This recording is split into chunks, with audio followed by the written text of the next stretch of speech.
और एक ही है कि जितने भी हमारे वीर शहीद देश की कुर्बानी देकर आए हैं उनका ख्याल रखना, वीर नारियों का ख्याल रखना। जैसे कि विजेंद्र पोषवाल साहब ने बताया कि जितने भी वीर नारी हैं उनको सम्मानित करते हैं हर मौके पर।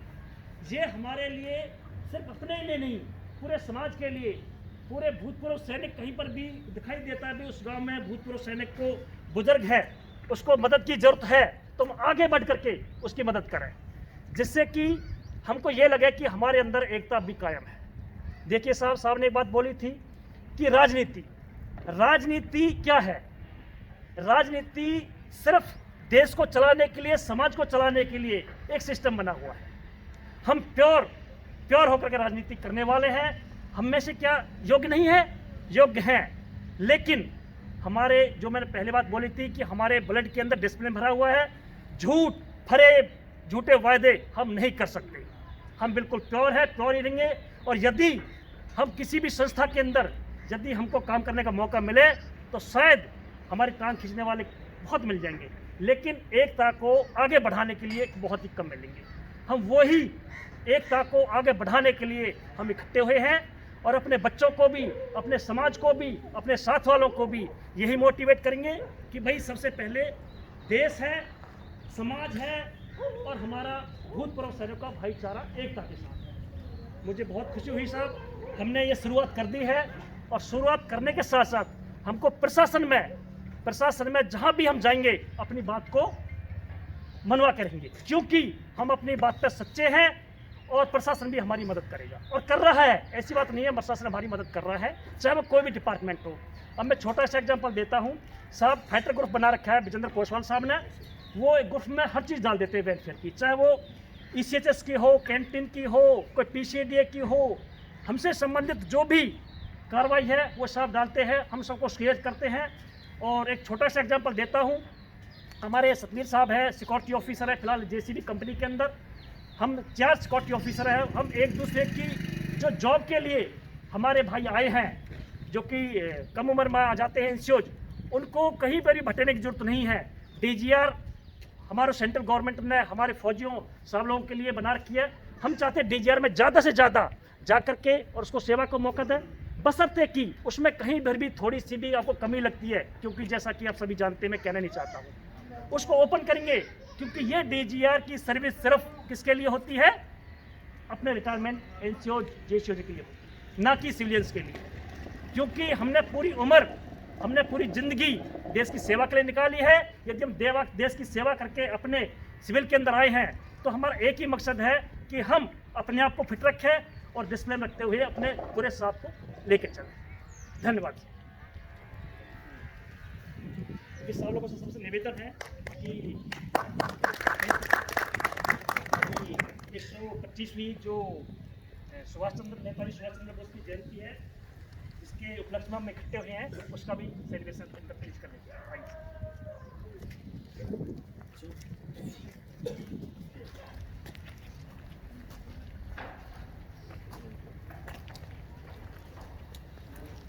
निकाले मोमेंट निकालेगा, टोपी लगाने की जरूरत नहीं, जाना टोपी लगाना।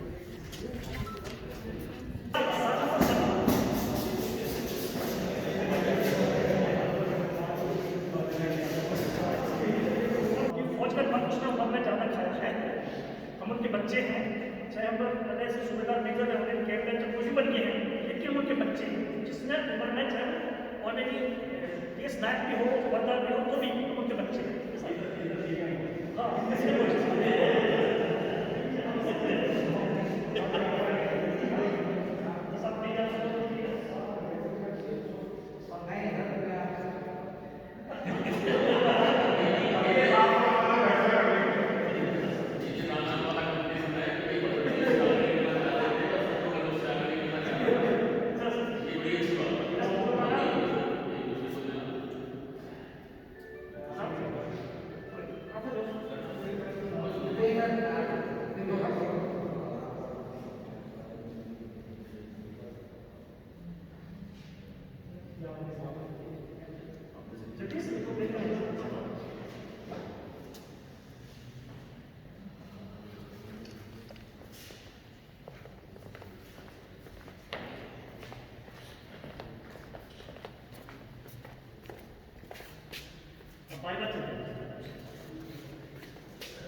सब जैसा कि आप सब जानते हैं कि आज नेताजी सुभाष चंद्र बोस उसकी 125वीं जयंती है। नेताजी सुभाष चंद्र बोस का जन्म 1857 में उड़ीसा में हुआ। नेताजी सुभाष चंद्र बोस के बारे में जब हम सैनिक देश की सेवा करने के लिए जन्मे थे, इन्होंने सुभाष चंद्र बोस जी ने एक देश के अंदर, जब हमारा देश गुलाम था, तभी से ही एक सैनिक होने की एक धारणा इनके अंदर जन्म लेती थी। जैसा कि अभी सभी जानते हैं कि आजाद हिंद फौज की स्थापना नेताजी सुभाष चंद्र बोस ने की।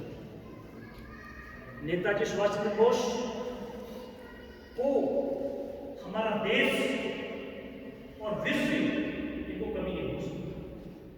इनके अंदर मोटिवेशन, लीडरशिप एक ऐसी फूट के भरी थी कि शायद आपको पता हो कि जब कांग्रेस के अंदर नेताजी सुभाष चंद्र बोस मिल गए थे, तो महात्मा गांधी जी, कांग्रेस के सभी नेताओं ने बोला कि भाई सुभाष चंद्र बोस जी, आपका जो क्रांतिकारी ये भाषण है, आपने जैसा लिखा है, give me blood and I will give you freedom, मैं आपको, मुझे खून दो तो मैं तुमको आजादी दूंगा। आज भी हमारे अंदर वो लीडरशिप कायम है कि यदि हमारे अंदर एकता है और हमारे अंदर कुछ करने की क्षमता है और हमारे अंदर कभी भी अपने निस्वार्थ की भावना जागृत रहती रहेगी, तो हम आगे बढ़ते हैं और ऐसे ही क्रांतिकारी देश में जन्म लेते हैं। मैं आप सभी से ये निवेदन करता हूं कि सिर्फ सच्चाई एक ऐसी चीज होती है, उसको कोई भी झुटला नहीं सकता। यदि हम सबके रास्ते पर चल रहे हैं और अपनी बात पर अड़े रहेंगे और सेवा करेंगे तो साहस के साथ, तभी हमको सम्मान मिलेगा, चाहे वो देश के अंदर हो, चाहे वो समाज में।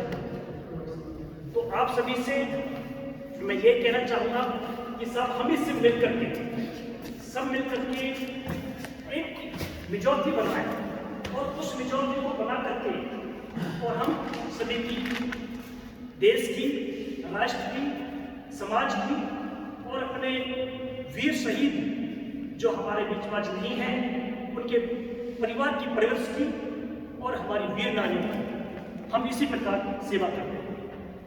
जय हिंद।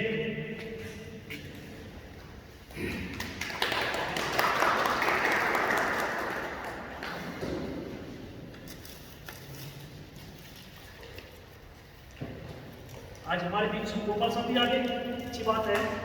और ये भी गोपाल साहब पहले जुड़े हुए थे सभी फौजी भाइयों से, तो उनको पता चल गया था सब पता तो इनको नहीं लगा गया। चलो सब प्लीज आप थोड़ा सा हो गया सबका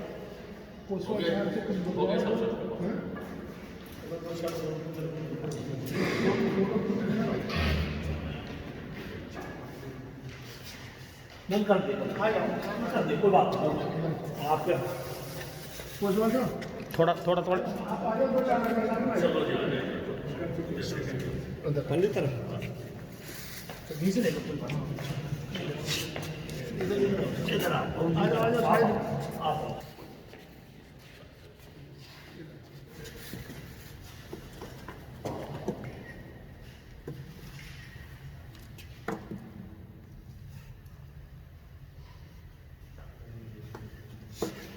भारत माता की जय हो।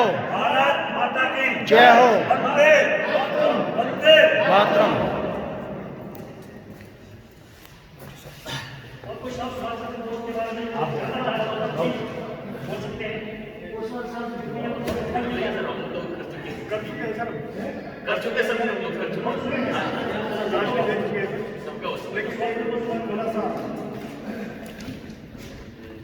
बोलिए। आदरणीय पूर्व सैनिकों, आज ये बड़े अच्छी बात है, बड़े मैं अपने आप को बड़ा सौभाग्यशाली समझता हूँ कि कैप्टन साहब ने इस प्रोग्राम का जो आयोजन किया है, एक हमारी सैनिक, वो भी एक सैनिक के उनको याद किया। मैं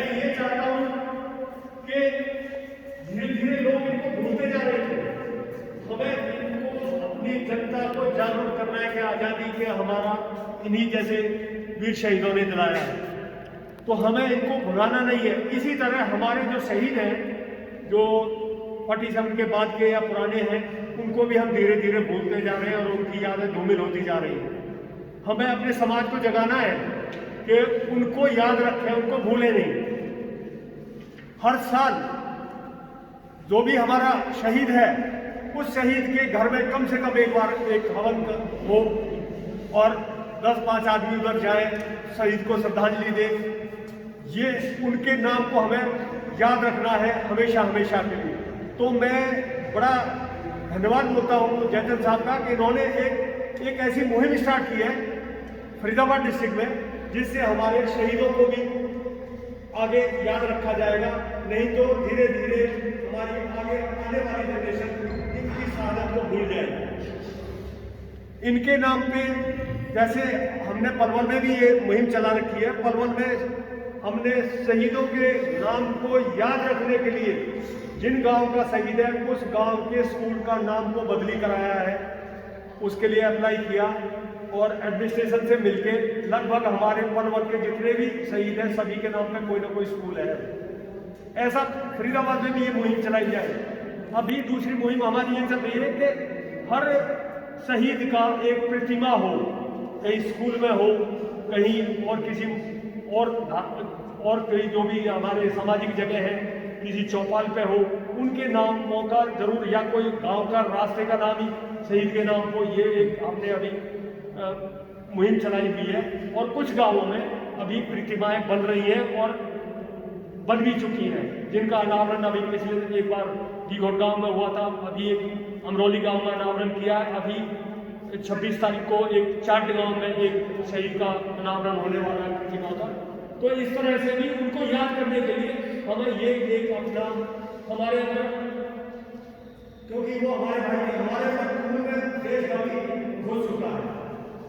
हमें उन शहीदों को याद रखने के लिए पूरा अपना प्रयत्न करना और समाज को याद दिलाना। इन्हीं की वजह से आप लोग उनको यहाँ के समाज को क्या पता कि -40 और 45 डिग्री पे भी सैनिक काम करता है। यहाँ हम 5-6 डिग्री जब होता है टेम्परेचर, तो तब घबरा जाते लोग, बहुत ठंड पड़ रही है। उनको ये पता नहीं है वहाँ पे कितने टेम्परेचर पे काम करता है।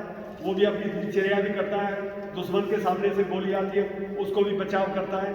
ये सब इन समाज को हमें बताना है, जो हमारा समाज है, ताकि हमारी पहचान बने। तो ये हमारे कैप्टन जयचंद साहब की बहुत अच्छी एक योजना है। इस तरह से अपने शहीदों और वीर नारियों, अपने सैनिकों का सम्मान मिले, उनका हर तरह से हर जगह मदद मिले। जय हिंद, जय हिंद, जय भारत। एक बार हम भारत माता की जय बोलेंगे जोर से, चाहे गूंजे कितनी भी इसमें। भारत माता की जय, माता की जय, जय हिंद, जय भारत।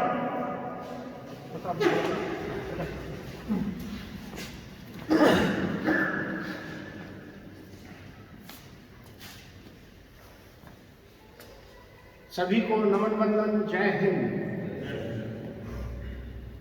आज इस पावन पर्व पर 23 जनवरी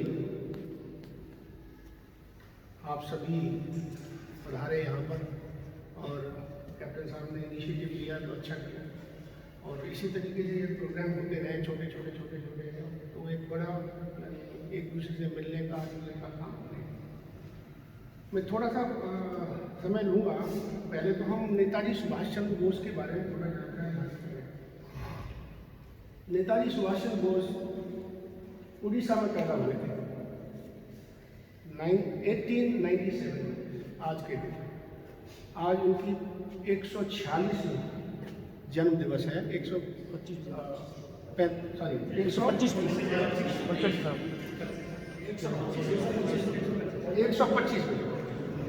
तो 126वां है, 125 उनके वर्ष पूरे हो चुके हैं, 126वां शॉर्टकट करना चाहते। तो उन्होंने उसी वक्त से, यानी वो उनके पिताजी एडवोकेट थे, उन्होंने जाके ब्रिटेन में पढ़ाई की। उसके बाद यानी जो IAS कहते हैं या प्रशासनिक सेवा में उनको नियुक्ति हुई। लेकिन उनको नौकरी करने में कोई मज़ा नहीं था। वो देश के प्रति भावना जागृत करते हुए कि किस प्रकार से अंग्रेजों को यहाँ से भगाया जाए, तो वो 1938 में जो उस वक्त की कांग्रेस कमेटी थी उसके अध्यक्ष बने। 1939 में फिर दोबारा नियुक्त हो गए, लेकिन उन्होंने छोड़ दिया था। छोड़ने के बाद में वो गांधी जी के और उनके विचार नहीं मिलते थे। जिस प्रकार से हिस्ट्री में है, क्योंकि हमने तो पढ़ा नहीं, पहले तो पढ़ाया नहीं गया, लेकिन हमारे पूजनीय हुए हैं जिन्होंने देश के लिए अपने आप को न्यौछावर किया है, उनकी गाथाएं हमारी किताबों में नहीं हैं। लेकिन हाँ, अब शायद धीरे धीरे सभी लोग जागरूक हो रहे हैं, तो न्यू पॉलिसी के मुताबिक भी एजुकेशन पॉलिसी में ये चीज़ें सारी आएंगी, तो हमारे बच्चे भी उनकी गाथाओं को समझ पाएंगे। तो उसके बाद उन्होंने लड़ाई शुरू की 19 यानी फिर उन्होंने आज़ाद हिंद फौज का शुरू में आज़ाद हिंद फौज के जो मोहन सिंह जी और जो उनके साथी थे उन्होंने शुरू किया था। बाद में ये इसके संस्थापक बने सिंगापुर में, और तकरीबन 85,000 पूर्व यानी सैनिक इनके साथ में जुड़े। इन्होंने लड़ाई लड़ते रहे। बीच में आपको एक छोटी सी घटना यहाँ पर ये थी कि ये यानी इनको नज़रबंद कर दिया गया था अंग्रेजों ने, वहाँ से निकल करके भागे और जाकर के यूरोप पहुँचे। हिटलर से इन्होंने मुलाकात करने की कोशिश की, तो हिटलर ने अपना पुतला जो है इनके सामने खड़ा कर दिया। तो उसने कहा कि तुम हिटलर नहीं हो, हिटलर को बुलाओ। जब हिटलर आए तो उन्होंने हाथ में दस्ताने पहने हुए थे, और दस्ताने पहने हुए बोलता कि नहीं, मैं संदेश लेकर के आपके पास में आया हूँ, मित्रता दीवारों के बीच से नहीं होती। यानी ग्लव्स उनके उतरवाए। तब आइए, प्लीज़ आइए, वेलकम, आइए आइए आइए।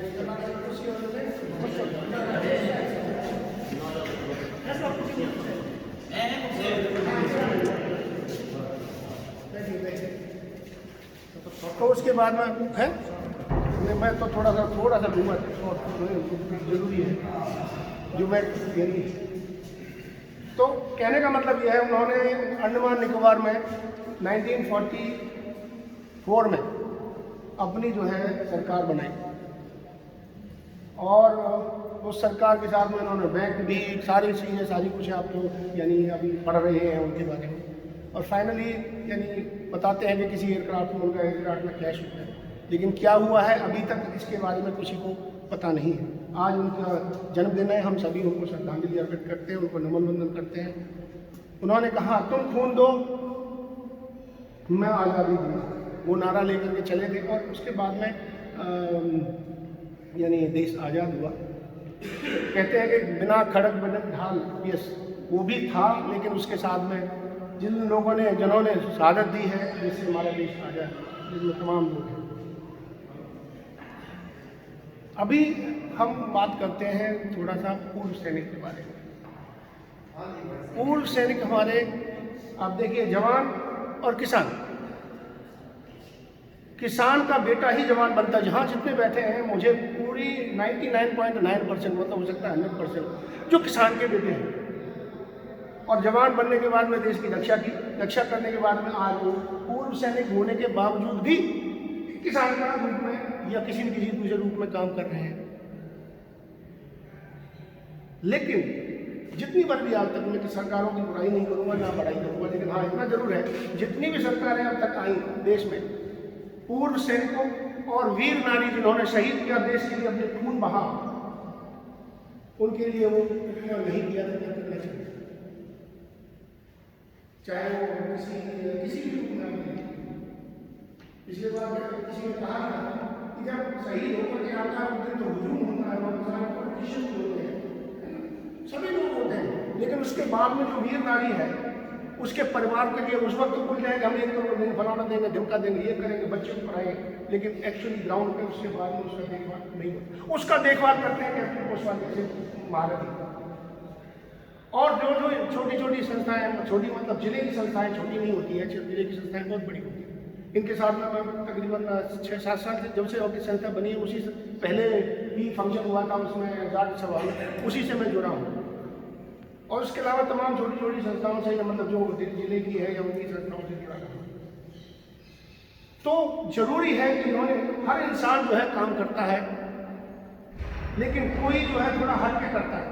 जिस प्रकार से हमारे लिए प्रत्यक्ष के लिए प्रमाण की कोई आवश्यकता नहीं है। मैं इनकी ज़्यादा बड़ाई करूँ तो इनको ज़्यादा बुरा लगेगा, ज़्यादा मेरी कोई बड़ाई करूँ, लेकिन हाँ, ये करके दिखा रहे हैं ग्राउंड के ऊपर। अभी मैं जो इन्होंने कहा कि हमारे पूर्व सैनिकों के जो यानी जो बस्ट हैं, यानी उनके जो स्टैचूज हैं, तमाम स्टैचूज बनवाए हैं। इसके साथ अभी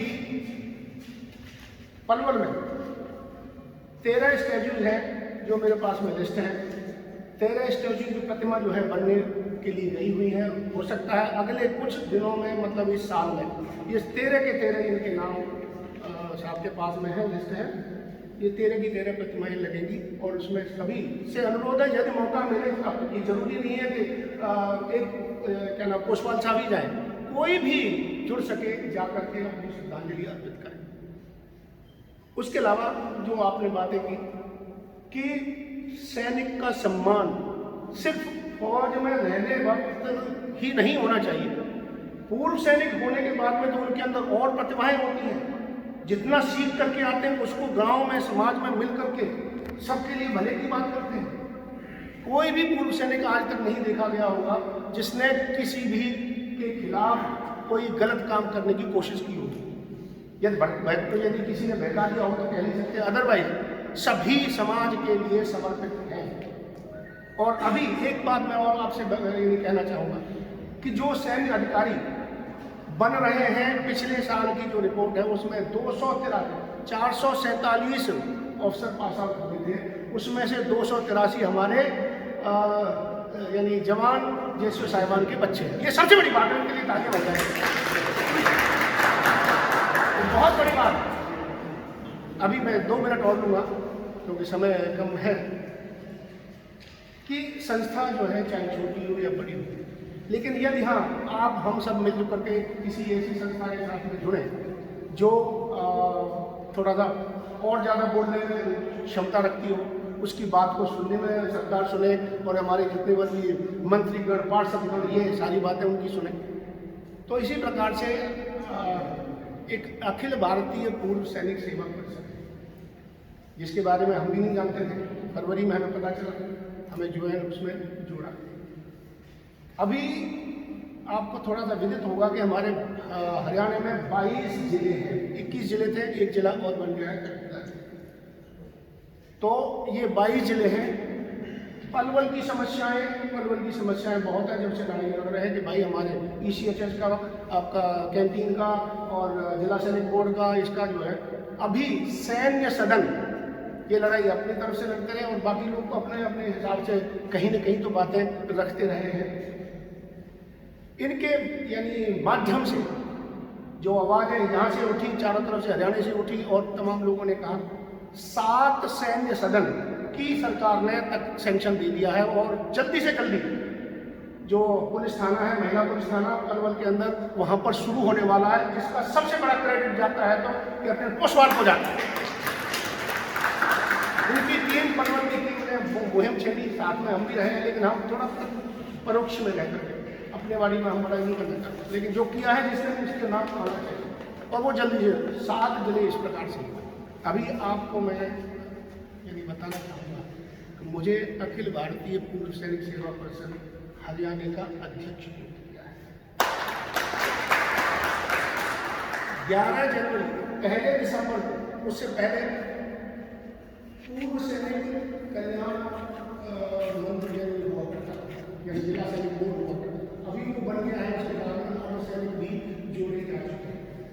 उसका एक जो है मिनिस्ट्री डिपार्टमेंट जो है हरियाणा में खुल गया, पहले नहीं था। उस डिपार्टमेंट के पहले सेक्रेटरी, स्पेशल सेक्रेटरी और उनके डायरेक्टर जो पलवल में DC रह चुके हैं, श्री मनीराम शर्मा जी, वो नियुक्त हुए। और सबसे पहला मैसेज उनका आया कर्नल गोपाल सिंह के पास में 1 दिसंबर कि श्रीमान, हम आपसे आपका आशीर्वाद लेना चाहते हैं, आपसे मिलना चाहते हैं। कई और भी चीज़ें लिखी उसमें, मैंने कि ठीक है, तो आप पहचानो तो सही। पहले मनीराम शर्मा जी से मुलाकात हुई थी 2008 यानी जब यहाँ थे, तो हम फंक्शन जो ओसवाल साहब के साथ में गए थे, हम शायद आपके साथ ही गए थे, जिन्होंने निमंत्रण देने के लिए और कई कामों के लिए। तो जब हमारे फंक्शन था, क्या नाम है, जूनियर नेशनल बॉक्सिंग चैम्पियनशिप के लिए इन्वाइट करने के, तो वो उनको ध्यान था। जब उनसे मुलाकात हुई, मैंने कहा साहब बात करें, फिर फ़ोन पर बात हुई, फिर व्हाट्सएप पे, मैंने फेसबुक पे उस पर बात हुई। उसके बाद में 11 जनवरी को हमारी मीटिंग हुई। मैंने हमें आप 15 मिनट का समय दीजिए जिससे हम आपसे मुलाकात कर सकें। उन्होंने 2 घंटे हमसे बात की कि ये बताइए कि हम पूर्व सैनिक को भला कैसे कर सकें। सरकार के जो जितने भर भी क्या नाम है फंड्स जो जाते हैं, क्या वहाँ तक पहुँच पाते हैं। जब जिला में भी थे तब भी उन्होंने हमारे पूर्व सैनिकों का बहुत भला करने की कोशिश की, और वहाँ जाकर के अभी वो इस पद पर है। ये हमारे लिए एक बहुत बड़ी बात उपलब्धि है कि एक यदि चीफ मिनिस्टर से मिलना है या किसी डिपार्टमेंट में मिलना है, तो उस डिपार्टमेंट में जाने के लिए लंबी लाइन अपॉइंटमेंट मांगते रहो। अभी क्या 1-to-1 हम बात कर सकते हैं। किससे बात कर सकते हैं? जो वहाँ के अभी स्पेशल सेक्रेटरी हैं। इसी के साथ में उन्होंने अभी अनुरोध किया है। कुछ दिन पहले हम यानी मिनिस्ट्री ऑफ क्या नाम डिफेंस मिनिस्टर से मुलाकात हुई, उसमें हमने कहा कि देखिए जिला सैनिक बोर्ड अपना काम कर रहा है, लेकिन उतना नहीं कर रहा जितना उसको करना चाहिए। मैं उनकी बुराई नहीं कर रहा, लेकिन हाँ, कभी कहते हैं हमारे पास स्टाफ नहीं, कभी कहते हैं हमारे पास पैसा नहीं, कभी हमारे पास भी है, और जिन लोगों की परेशानियां हैं उन परेशानियों को दूर नहीं किया जाता। उसके लिए अभी हमें अधिकृत किया गया है कि एक एडवाइजरी कमेटी 22 जिलों में अखिल भारतीय पूर्व सैनिक सेवा परिषद के रिकमेंडेशन पर बनेगी, जिसमें एक उन्होंने जो मिनिस्ट्री ऑफ डिफेंस का जो लेटर है उसके अंदर तो ब्रिगेडियर लिखा है, लेकिन यहाँ पर ब्रिगेडियर नहीं है। मतलब जो चेयरमैन बनेंगे उस कमेटी के वो ब्रिगेडियर कर्नल जो है, और उसके साथ में सुबेदार साहब, सुबेदार मेजर साहब या क्या नाम है, तीनों सेनाओं के 3 या 5 लोगों की कमेटी जो हमारे द्वारा यानी रिकमेंड की जाएगी, और वहाँ से उसका नियुक्ति हो जाएगी। ये इसका काम क्या होगा? इस एडवाइजरी कमेटी का काम होगा कि जो भी समस्याएं हमारे उसकी हैं, जो अपने लेवल पर भी जो यानी रजिस्टर्ड हमारी जो संस्थाएं वो कर रही हैं, लेकिन ये जो है ऑफिशियली काम करेगी, उनको मदद करेगी यानी जिला सैनिक बोर्ड को, कि आप जो है हमारी ये समस्या है, यहाँ पर ये होना, यहाँ पर ये होना, यहाँ पर इतनी कमी है, यहाँ पर ये हो रहा है, और इसको आप भेजिए। एक रास्ता वो होगा, दूसरा रास्ता हमारी तरफ से जाएगा, जिससे कि ज़्यादा से ज़्यादा उपलब्धि यानी काम हमारे पूर्व सैनिक वीर नारी और तमाम जो भी परेशानियाँ आती हैं उनके ऊपर हो सके। एक ये बहुत बड़ी उपलब्धि है हमारे पूर्व सैनिकों के लिए, हम सबके लिए। और ये अभी पहले 3 फरीदाबाद का हमने तैयार कर लिया, पलवल का हम कुछ साहब से बात करके तो उसको करेंगे।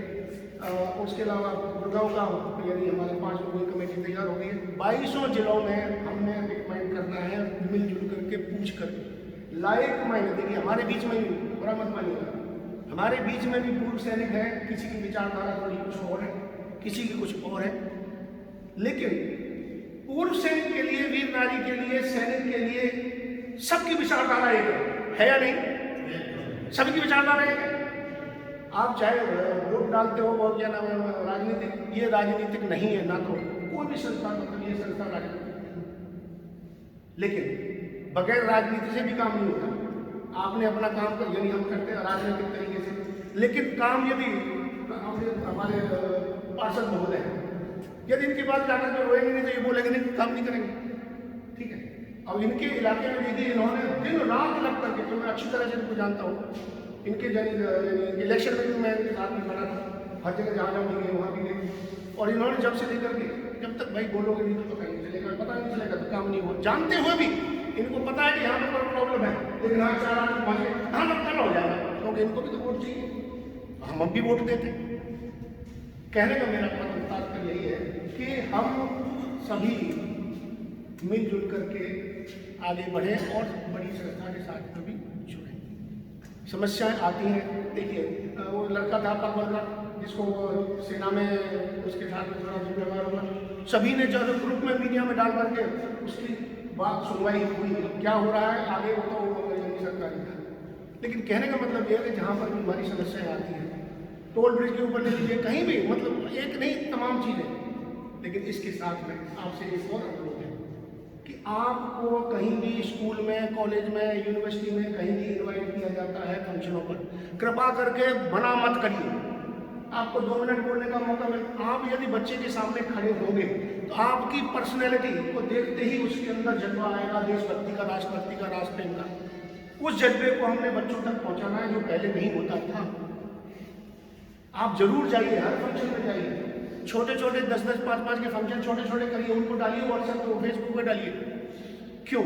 उससे क्या होगा, लोगों के अंदर जाके हाँ उस जगह की संस्था ये कर रही है, गांव की संस्था ये कर रही है, हमारे पूर्व सैनिक यहाँ पर ये बैठ करके पंचायत कर रहे हैं। चाहे देश की किसी भी समस्या के बारे में बात करूँ, लेकिन हाँ कुछ ना कुछ ये सब चलते रहना चाहिए। मैं अभी यहाँ पर एक वीर नारी की दुख की बात अब कैसे होती है उसकी एक कविता छोटी सी 2 लाइन की है, वो मैं आपके सामने प्रस्तुत करूँ। शायद तुम समझो, जब हमारे सैनिक कोई भी शहीद हो जाता है तो उसकी क्या व्यथा होती है बाद में, वो मैंने इसको क्या नाम है एक 4 शब्दों में लिखा है। शायद तुम समझो मैं कैसे बताती हूँ, 2 पल जो तुम्हारे बगैर जीने पड़ते हैं मुझे, शायद तुम समझो। जब हमारे पिताजी से गुजर जाते हैं तो हमें क्या होता है, हमारी माता जी चली जाती है तो क्या होता है, और जवानी में खास तौर से हमारे यानी सैनिक जो शहीद होता है तो वो जवानी में ही होता है, तो उसके बाद में उनके बच्चे छोटे होते हैं, उनकी क्या व्यथा कितनी होती है, पारिवारिक रूप से भी कई तरीके से। तो तुम्हारे आने का विश्वास पांव फैलाए रहता है, मेरे घर द्वार पर कभी काटने को दौड़ती है दीवारें, शायद तुम समझो। बहुत मुश्किल होती है पत्नी के लिए बच्चों को संभाल करके ले जाना, सब कुछ करना, तो हमें बच्चों के बारे में देखना है। शायद तुम समझो कभी कभी उदासी की हदें पार हो जाती हैं और मैं पड़ जाती हूँ निरीह अकेली। अब आप समझ रहे होंगे, सास ससुर भी अलग हो जाते हैं, उसके अलावा बाकी देवर भी और ये भी, और बेचारी अकेली अपने बच्चों को संजोए हुए अपने मन के अंदर अकेली पड़ जाती है। न कोई सखा न कोई सही, शायद तुम समझो। इन्हीं तमाम पलों को दिन भर की भाग दौड़ में लेकर जीती हूँ, शायद तुम समझो।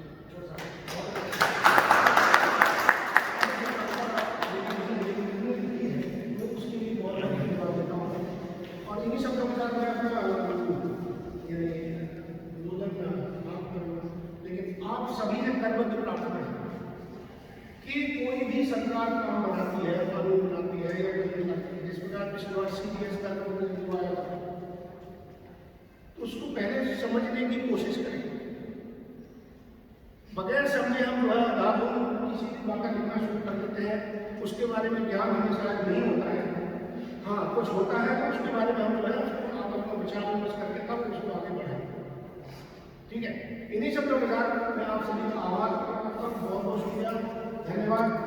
एक बार जोर से नारा लगाएंगे, भारत माता की जय तो बोलते ही है, लेकिन जय हिंद का आज के दिन जय हिंद जो उन्होंने शुरू किया था उसका 3 बार उच्चारण करेंगे। जय हिंद, जय हिंद।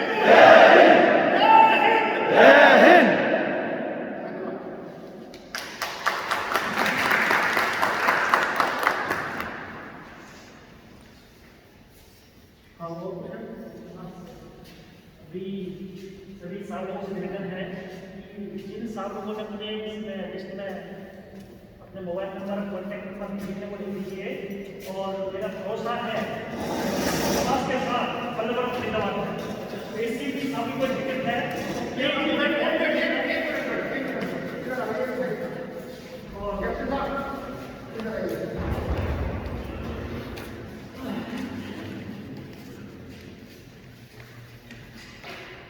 जिम्मेवारी क्या है, फल ये सब वो लिखा ना, ये भी बदल नागरिक बिल्डिंग की डब आप मेरे सहयोग को कैसे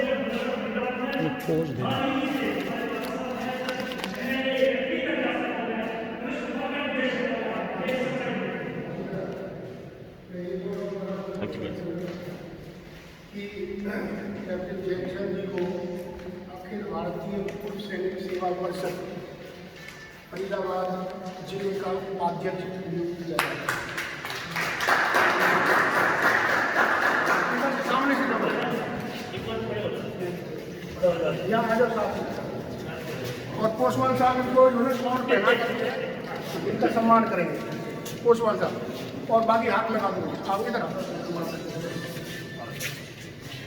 आ जाओ साहब। वो तो आ जाते, मैं तो अध्यक्ष हूँ, आ जाते। अब मैं